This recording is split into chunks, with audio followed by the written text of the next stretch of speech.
কবি রবীন্দ্রনাথ ঠাকুর বলেছিলেন, বেঁধে রেখে লাভ নেই, উড়তে দিয়ে দেখো, দিন শেষে ফিরে যদি তখন আগলে রেখো।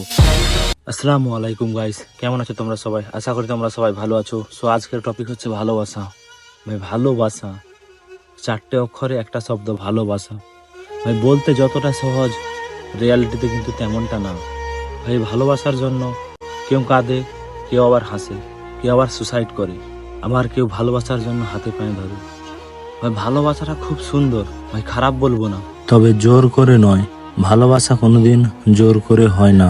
যে যেতে চায় তাকে যেতে দাও, যে চলে যেতে চায় তাকে শত বেঁধে রাখা যায় না। কবি রবীন্দ্রনাথ ঠাকুর বলেছিলেন, বেঁধে রেখে লাভ নেই, উড়তে দিয়ে দেখো, দিন শেষে ফিরে যদি তখন আগলে রেখো। সো ভিডিওটা এতটুকুই। ভিডিওটা কেমন লাগলো কমেন্ট করে জানাবেন, এবং যদি ভালো লেগে থাকে বন্ধুদের মাঝে শেয়ার দিবেন। Thank you. আসসালামু আলাইকুম।